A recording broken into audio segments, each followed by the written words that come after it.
ہم نے انسانوں کو کیوں پیدا کیا ہے؟ اللہ تبارک و تعالیٰ نے اس کو ایک بہت چھوٹے سے جملے میں، ایک چھوٹی سی آیت میں، پارہ نمبر 27 سورہ ذاریات کی ایک آیت میں بیان کر دیا، وَمَا خَلَقْتُ الْجِنَّ وَالْإِنسَ إِلَّا لِيَعْبُدُونَ۔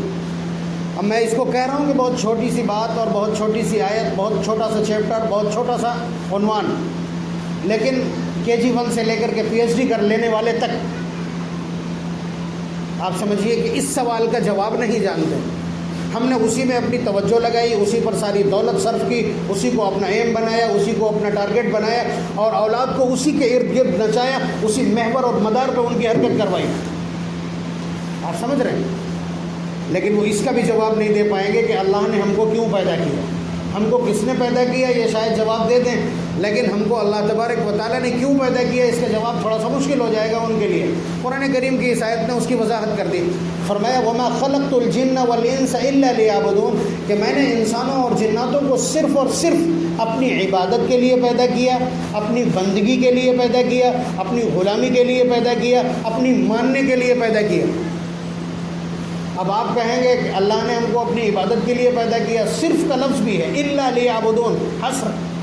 اللہ نے انسانوں اور جناتوں کو صرف اپنی عبادت کے لیے پیدا کیا۔ آپ کے ترنت کان کھڑے ہو جائیں گے تو کیا دکان نہ کھولیں، تو کیا کاروبار نہ کریں، تو کیا روزی روٹی نہ کمائیں، تو کیا بھاگ دوڑ نہ کریں، تو کیا اولاد کی خدمت نہ کریں؟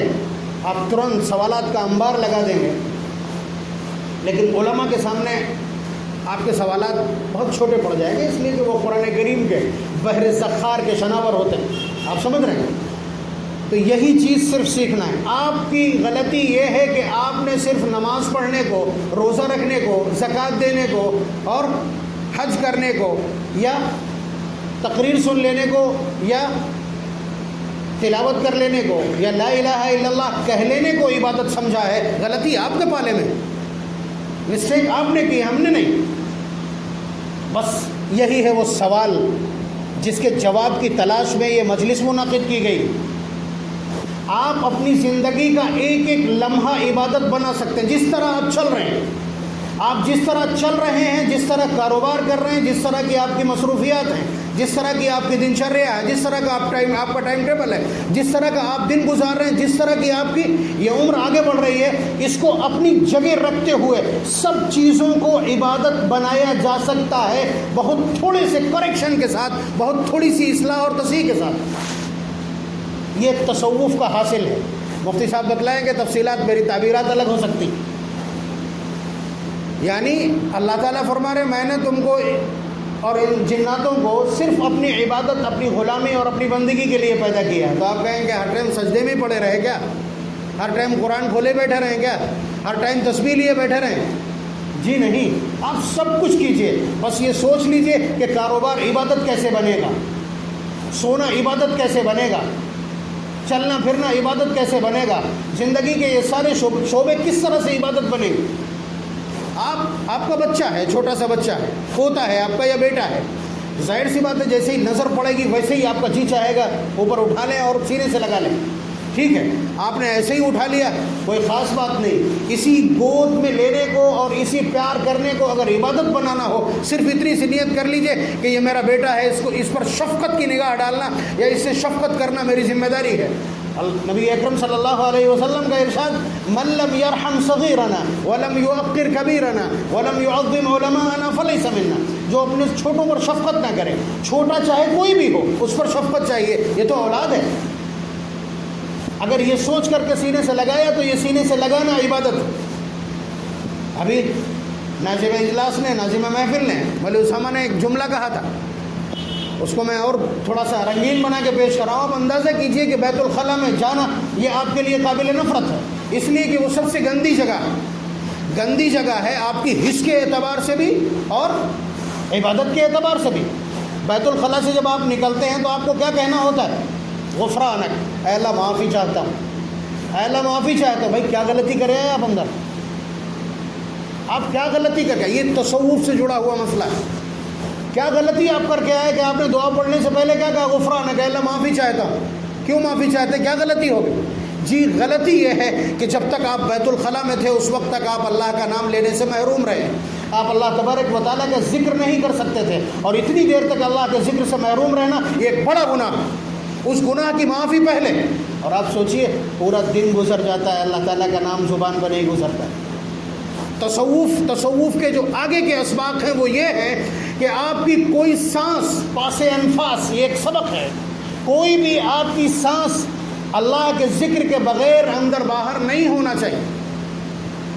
یہ تصوف کا خلاصہ ہے، یہ ولایت کے آگے کے اسباق ہیں، اسی کا نام بزرگی۔ تو آپ اندازہ کیجئے کہ بیت الخلاء میں آپ جب گئے، سنت طریقے سے جائیے، بایاں پیر اندر رکھیے، دعا پڑھیے۔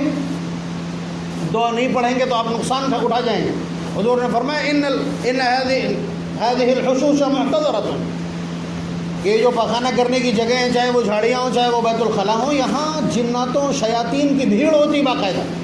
اگر دعا نہیں پڑھو گے تو یہ تمہارے اعضاء کے ساتھ کھیلیں گے، تمہارے اعضاء کے ساتھ کھلواڑ کریں گے، جس سے مختلف قسم کے امراض پیدا ہو سکتے ہیں۔ اور اگر تم نے دعا پڑھ لی تو اللہ تعالیٰ تمہارے اور ان کے بیچ میں ایک دیوار حائل کر دیں گے، یہ تم کو ٹچ نہیں کر سکیں۔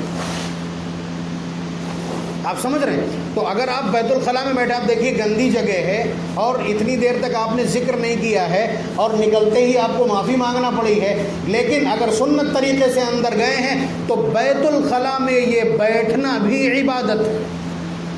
آپ سوچ رہے تھے صرف نماز عبادت ہے، بیت الخلاء میں بیٹھنا بھی عبادت ہو گیا۔ آپ سو رہے ہیں، 10 بجے آپ نے نیند بھری تھی اور اس کے بعد 4:30 بجے آپ کو ہوش آیا، اب اتنی دیر تک سوتے رہے، یہ کیسے عبادت ہو سکتا ہے؟ اس کو عبادت بنانے کا فارمولہ بھی یہی اکابر بتلائیں گے اور یہی صاحب نسبت لوگ بتلائیں گے کہ آپ سنت طریقے پر سوئیے، داہنے رخسار کے نیچے آپ کا داہنا ہاتھ ہو، دائیں کروٹ ہو، بایاں ہاتھ آپ کا پہلو پر ہو، دعا پڑھ کر کے آپ سوئیں، باوضو سوئیں، بستر جھاڑ لیں، سرما لگا لیں، یہ اور اس کی سنتیں ہیں۔ اگر آپ اس طرح سوئے، ظاہر سی بات ہے جیسے ہی آپ کو نیند آئے گی اس کے بعد چادر کہیں، تہبند کہیں، پیر کہیں، ہاتھ کہیں، یہ ضروری نہیں ہے کہ آپ اسی رخ پر رہیں گے تب آپ کو ثواب ملے گا۔ آپ جب ہوش میں تھے آپ نے سنت پر آغاز کیا سونے کا، اب آپ کہیں چلے جائیں آپ مرفوع القلم ہیں، سنت کا ثواب آپ کے کھاتے میں درج ہوتا رہے گا۔ یہ طریقہ ہے سونے کو عبادت بنانے کا۔ تو یہ لوگ سمجھائیں گے کہ اللہ تبارک و تعالیٰ نے جو یہ فرمایا ہے نا، وما خلقت الجن والانس الا لیعبدون، کہ انسانوں اور جناتوں کو میں نے اپنی عبادت، بندگی اور غلامی کے لیے پیدا کیا ہے۔ آپ کہو گے دکان پہ بیٹھے ہیں وہ کیسے عبادت ہو جائے گا، وہاں تو میرا پھیری کر رہے ہیں، جھوٹ بول رہے ہیں۔ تو جھوٹ بولنے کو بتایا کس نے؟ یہ کیوں کہتے ہو آپ کہ ہم اتنے کی خرید کے لائیں، ہم کو اتنے کی پڑی؟ اتنے کی ہے، اتنے کی ملے گی، مناسب ہو تو ٹھیک، ورنہ خاموشی۔ رزق مقدر ہے، اتنا ہی آئے گا، اتنا ہی آئے گا، چاہے چوری کر کے لینے کی کوشش کریں اور کچھ بھی کر لیں، آپ اس سے زائد نہیں ہوگا۔ اب اگر آپ دکان کھولے بیٹھے ہیں، آپ کہیں گے یہ کیسے عبادت ہو جائے گی؟ ٹھیلا لگائیں پھل کا، یہ کیسے عبادت ہو جائے گی؟ مال لینے جا رہے ہیں دلی، یہ کیسے عبادت ہو جائے گی؟ عبادت ہو جائے گی، یہ بتا دیں گے بھی آپ، عبادت ہو جائے گی، یہ معلوم ہو جائے گا۔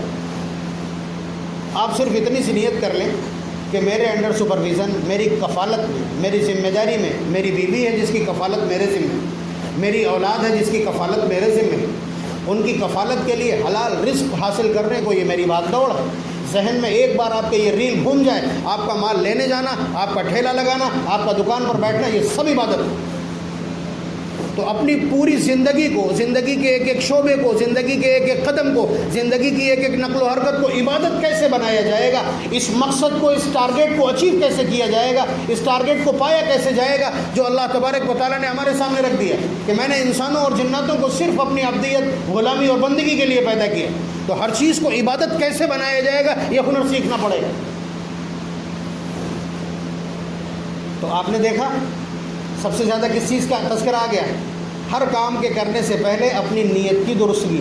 یہ تصوف کا پہلا زینہ ہے، یہ بیعت و ارشاد کا، یہ پیری مریدی کا پہلا سبق، یہ پہلا سبق ہے۔ انما الاعمال بالنیات، تمام اعمال کا دار و مدار نیت کی اصلاح پر۔ اب اس کے بعد پھر جب اللہ تبارک، ہر کام اللہ تبارک و تعالیٰ کی رضا کے لیے، ہر کام اللہ کی خوشنودی کے لیے، اور ہر کام اللہ تبارک و تعالیٰ کے حکم کو یا ان کے مقصد کو، بتائے ہوئے مقصد کو حاصل کرنے کے لیے اگر ہے تو پھر آپ جانتے ہیں کہ دل کے اندر نور پیدا ہوگا۔ رمضان المبارک میں آپ دیکھیے کیا ہوا، آپ نے روزہ رکھا، اللہ تبارک و تعالیٰ نے ایک عبادت کے طفیل میں آپ کو اتنی طاقت عنایت کر دی کہ کہاں پورے سال عشاء کی 17 کبھی نہیں پڑھی تھی، اور اس کے بعد یہ کہ 17 ہی نہیں بلکہ 20 اور پلس 3 پارے اور۔ آپ سمجھ رہے ہیں؟ آتی خانے والوں کو تو دونوں مسجدوں کے امام سوار ہیں ان کے اوپر، دو سننا پڑیں گے، نہ ادھر بھاگ سکتے نہ ادھر بھاگ سکتے، ادھر بھی ایک کھڑا سنتری، ادھر بھی سنتری کھڑا، تو یہ زبردستی آپ کی جھولی میں آپ کے اکاؤنٹ میں پیسے ڈالے جا رہے ہیں۔ آپ سمجھیے، اب دعا دیجیے ان لوگوں کو جو آپ کے ساتھ یہ معاملہ کر رہے ہیں۔ بہرحال اصلاح نیت یعنی نیت کو مینیج کرنا کہ کون سا عمل کس انداز سے کس نیت سے کیا جائے گا کہ اس کا کرنا عبادت بن جائے، یہ آپ کو دیکھنا پڑے گا۔ اور اس کے علاوہ عبادت کا سب سے اعلیٰ مقام کیا ہے؟ حضور سے حضرت جبریل امین نے آ کر کے پوچھا تھا مل احسان، احسان کیا ہے؟ احسان کیا ہے؟ یعنی عبادت کرنے کا، اسی عبدیت کا، اسی غلامی کا، اسی طریقے کا اونچ استر کیا ہے، ٹاپ کلاس کیا ہے اس کا، یہ پوچھا تھا۔ مل احسان، احسان کیا ہے؟ عبادت کا سب سے بہترین اور خوبصورت طریقہ کیا ہے، آخری طریقہ کیا ہے، سب سے اعلیٰ طریقہ کیا ہے؟ تو حضرت جبریل امین نے جواب دیا تھا، حضرت جبریل نے حضور اکرم صلی اللہ علیہ وسلم سے سوال کیا تھا، تو حضور نے اس کا جواب دیا ان تعبد اللہ کأنک تراہ، کہ آپ جب عبادت کریں تو آپ کا تصور، آپ کی ایکاگرتا اور آپ کا کنسنٹریشن اس بات پر ہو کہ آپ اللہ تعالیٰ کو دیکھ رہے ہیں۔ آفس میں بیٹھے ہو، باس خالی سامنے بیٹھا ہو تو نہ سر اٹھتا ہے نہ قلم ہٹتا ہے رجسٹر سے، یہ پوزیشن ہے اس ناپاک حاکم کو دیکھ کر کے۔ اور جب کسی کے تصور میں، کسی ایمان والے کے تصور میں یہ ہو کہ وہ اللہ تبارک و تعالیٰ کو دیکھ رہا ہے تو اس کی کیفیت کیا ہوگی، ہمیں تو اندازہ ہی نہیں، یہ اہل دل بتلائیں گے، ہمیں تو اندازہ ہی نہیں۔ تو تصوف یا بیعت و ارشاد کہاں سے شروع ہوتا ہے؟ نیت کی اصلاح سے شروع ہوتا ہے، اور اس کا آخری انجام یہ ہے کہ آپ کو اس اسٹیج پر لا کر کے چھوڑ دیں کہ جب آپ عبادت کریں تو آپ کو لگے کہ آپ اللہ تبارک و تعالیٰ کو دیکھ رہے ہیں، یہ تصور آپ کے ذہن میں راسخ ہو جائے کہ اللہ تبارک و تعالیٰ کے سرولانس اور رڈار پر یا اللہ تعالیٰ کی نگرانی اور اللہ تعالیٰ کی نگاہوں میں آپ ہیں۔ ایسے میں آپ بتلائیے آپ کے حواس کیا بولیں گے، اور آپ کے اوپر کیا ارتعاش طاری نہیں ہوگا، آپ کے اوپر خوف کی وجہ سے لرزہ طاری نہیں ہوگا۔ یہی عبدیت کی معراج ہے، اور یہی غلامی کا عروج ہے، اور یہی بندگی کا سب سے اعلیٰ مفہوم ہے۔ اس کے علاوہ بیعت کا ایک لفظ آپ بار بار سن رہے ہیں۔ اللہ تبارک و تعالیٰ نے فرمایا ان اللہ اشتری من المؤمنین انفسهم واموالهم بان لهم الجنہ۔ آیت تو ایک خاص بیک گراؤنڈ کی ہے بیعت عقبہ کے حوالے سے، لیکن جملے عام ہیں۔ اللہ تعالیٰ فرما رہے ہیں کہ ہم نے ایمان والوں کو ان کے جان اور ان کے مال سمیت خرید لیا۔ مطلب یہ ڈیل بتلائی اللہ تبارک و تعالیٰ نے۔ خرید فروخت کا لفظ اور ڈیل کا لفظ اس لیے استعمال کیا ہے کہ جب کوئی چیز آپ خرید بیچ لیں، سائن کر دیں، ٹھیک ہے، رجسٹری کر دیں آپ، تو اس کے بعد آپ کا کوئی اختیار اس کے اوپر بچتا نہیں ہے، جو مالک چاہے گا وہ ہوگا۔ بات آپ سمجھ رہے ہیں؟ تو اللہ تعالیٰ فرما رہے ہیں کہ اللہ تبارک و تعالیٰ نے انسانوں کو ان کی جانوں اور ان کے مالوں سمیت خرید لیا۔ قیمت کیا لگائی ہے؟ اس کو جاننا چاہیں تو اللہ تعالیٰ بتلا رہے ہیں بِأَنَّ لَهُمُ الْجَنَّةَ، ہم انہیں جنت عنایت کریں گے۔ اس کی قیمت پارہ نمبر 11 سورہ توبہ کی ہے، آپ سمجھ رہے ہیں؟ اللہ تبارک و تعالیٰ نے یہ بیعت کی ہے، یہ ہے بیعت کہ اللہ تعالیٰ نے خرید لیا ہے کہ اب جو کچھ اللہ تعالیٰ ارشاد فرمائیں گے، اس لیے کہ ہم اپنا مال اپنی جان بیچ چکے ہیں۔ اللہ تعالیٰ کہیں گے 2.5% اپنے رشتہ دار غریبوں کو پھٹ سے نکال کر پکڑا دیجئے، اس لیے کہ اس مال پر آپ کا اختیار بچا نہیں۔ کہیں کہ قربانی میں ایسا جانور فوراً دے دیجئے، سائل آیا سائل کے حوالے کر دیجئے، ضرورت مند آیا اس کو بھی دیجئے۔ جو اللہ تعالیٰ کے احکامات آپ کے مال کے حوالے سے ہیں انہیں مان لیجئے۔ آپ کی جان کے حوالے سے جو کچھ مانگا، آپ کہتے ہو تھکے ہوئے ہیں سوئیں گے، نہیں، الصلاۃ خیر من النوم، 4:15 بجے آواز دے دی مؤذن نے، آپ چپ چاپ چلے، اس لیے کہ یہ جان آپ کی نہیں ہے، آپ بیچ چکے ہیں اس کو، آپ کا اس پر اختیار کوئی نہیں۔ تو اسی طرح کی ایک ڈیل ہوتی ہے۔ مثلا اب ہم نہیں جانتے ہیں کہ بیت الخلاء جانے کی سنتیں کیا ہیں، زندگی گزارنے کے اصول کیا ہیں، کاروبار کے اصول کیا ہیں، یا لیٹنے بیٹھنے، اخلاقیات، صلہ رحمی اور رشتوں کو برتنے کے اصول اور ضابطے کیا ہیں، نہیں پڑھا آپ نے ایک آدمی ٹٹولا ایسا کہ جو اس کا ماہر ہو، جو اس کا ماہر ہو، کہ اسلامیات کے ان سارے اصولوں کو جانتا ہو اور سیرت کے ان سارے ابواب سے اچھی طرح واقف ہو اور تربیت بھی کر سکتا ہو، یعنی اچھا ٹرینر بھی ہو، اور خود اس کی زندگی سنتوں سے معمور ہو، ایسے آدمی کا ہاتھ تھام کر کے آپ اس سے کہتے ہیں کہ میں اپنے آپ کو آپ کے حوالے کر رہا ہوں، آپ میری زندگی صحیح سلامت رہنمائی کے ساتھ گزروا دیجیے۔ یہ آپ کا اپنا انتخاب ہے کہ آپ جس کو دیکھ رہے ہیں کیا وہ پیلے کپڑے تو نہیں پہنے، وہ نماز کے اوقات میں آپ کے کمرے میں بیٹھ کر کے سگریٹ تو نہیں سلگا رہا ہے، اور وہ صرف سال میں آپ سے ایک پیپا تیل لنگر کے لیے تو نہیں مانگ رہا ہے۔ آپ یہ دیکھیے خود اس کی زندگی سنتوں سے عبارت ہے کہ نہیں۔ اگر وہ خود سنتوں پر عامل ہے تو پھر آپ ہاتھ دیجئے اس کے ہاتھ، آپ تب بیعت کیجئے نا اس سے۔ آپ اوپر سے نیچے تک اسے دیکھیے۔ نبی اکرم صلی اللہ علیہ وسلم کی سیرت دیکھنا سننا پڑھنا ہے، آپ شمائل ترمذی کے ابواب دیکھیے کہ ٹوپی کیسی تھی، داڑھی کیسی تھی، اور امامہ کیسا تھا، کرتا کتنا تھا، کپڑے کا رنگ کیسا تھا، چال ڈھال کیسی تھی، مسجد سے نکلنے کا انداز کیا تھا، گفتگو کا طریقہ کیا تھا، اور ملنے والوں سے ملاقات کا انداز کیا تھا، رشتہ داروں سے صلہ رحمی اور ان کے ساتھ برتاؤ کا طور و طریق کیا تھا، کاروبار کا انداز کیا تھا۔ یہ سب کچھ آپ جانچ لیجئے، سنتیں تھوڑی سی سیکھیے، اور اس کے بعد اس شخص کے اوپر امپلائی کر کے دیکھیے، اگر اس کسوٹی پر کھرا اترتا ہے ہاتھ دے دیجئے اس کے ہاتھ۔ اور شیخ کی ذمہ داری یہ ہوتی ہے کہ آپ کے ایک ایک عمل کی ذمہ داری کرے، ایک ایک عمل کی ذمہ داری اور نگرانی کرے، ورنہ اس وقت تو حالات یہ ہو گئے، فلاں درگاہ پہ گئے تھے آپ وہاں سے مرید ہو گئے۔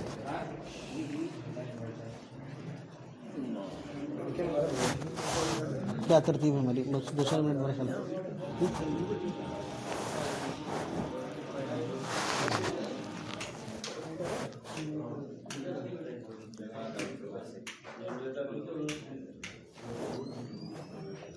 آج سے کچھ مدت پہلے تک یہ تصور عمومی تھا کہ جب تک آپ کسی سے نسبت قائم نہیں کرتے، کسی بزرگ سے، کسی خانقاہ میں جا کر کے آپ کسی سے بیعت نہیں ہوتے، اس وقت تک آپ کا عمل مکمل نہیں۔ جب تک اپنے اعمال کسی کی نگرانی میں انجام نہیں دیتے، اس وقت تک علماء کے بیچ آج بھی یہ بات موجود ہے کہ ان کا علم اس وقت تک پوری طرح نفع بخش نہیں ہوگا جب تک وہ صاحب نسبت نہیں ہوتے۔ آپ سمجھ رہے ہیں؟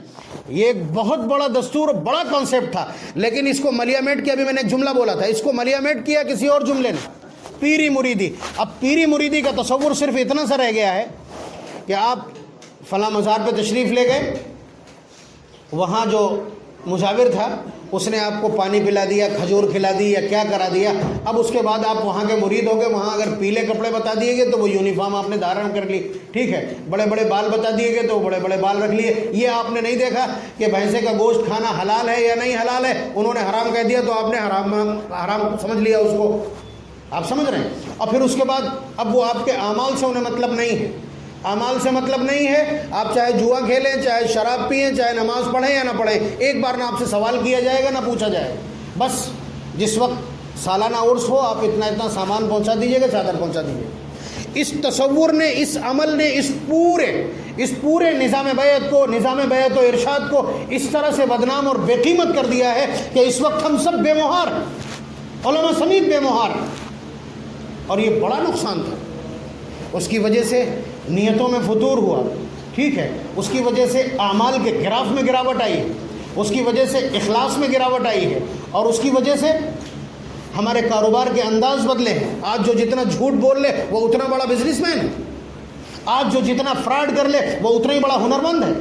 یہ سب کچھ نہیں، ہمیں تو اس تصور کے ساتھ جینا ہے کہ ہمیں ایک ایک لفظ کا حساب دینا۔ ما یلفظ من قول الا لدیہ رقیب عتید، کہ ہم جو بھی لفظ بولتے ہیں لکھنے والے اس کو لکھ لیتے ہیں۔ وَإِنَّ عَلَيْكُمْ لَحَافِظِينَ كِرَامًا كَاتِبِينَ، تمہارے اوپر ہم نے نگراں چھوڑ رکھے، تم سرویلانس پہ ہو، تمہارا ایک ایک لفظ لکھا جاتا ہے اور اس کا حساب دینا۔ اس تصور کے ساتھ ہم کو جینا ہے۔ تو آپ سمجھ رہے ہیں کہ آج کی مجلس بیعت و ارشاد کے تعارف کی ہے، اور اس کا آغاز ہوتا ہے انما الاعمال بالنیات سے، کہ نیتیں کیسے درست کر کے اپنے ہر عمل کو عبادت بنایا جائے گا، اور اپنی زندگی کو ابدیت کی عبارت بنایا جائے گا۔ اور اس کا انجام یہ ہے کہ آپ اس تصور تک پہنچ جائیں کہ آپ جب عبادت کر رہے ہوں تو اللہ تبارک و تعالیٰ کی زیارت کا تصور آپ کے دل کے اندر موجود ہو۔ اور اس کے علاوہ جب آپ کسی ایسے صاحب نسبت اور سنتوں کے پابند اور ولایت کے خوگر شخص کے ہاتھ میں ہاتھ دیں تو آپ دیکھ لیں کہ آپ اپنے آپ کو کس کے حوالے کر رہے ہیں، لیکن سمرپن کرنا پڑے گا۔ اللہ تبارک و تعالی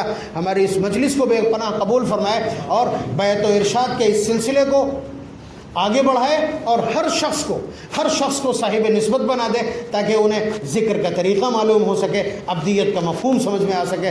اب باقی تفصیلات بزرگ دوست ہمارے حضرت مفتی عبد الرحمن صاحب دامت برکاتہم تفصیل سے آپ کی خدمت میں پیش کریں گے۔ وآخر دعوانا ان الحمدللہ رب العالمین۔ حضرات، اب وہ گھڑی اور وہ موقع آ گیا ہے جس موقع اور جس گھڑی کے لیے یہ مجلس کو سجایا گیا ہے اور جس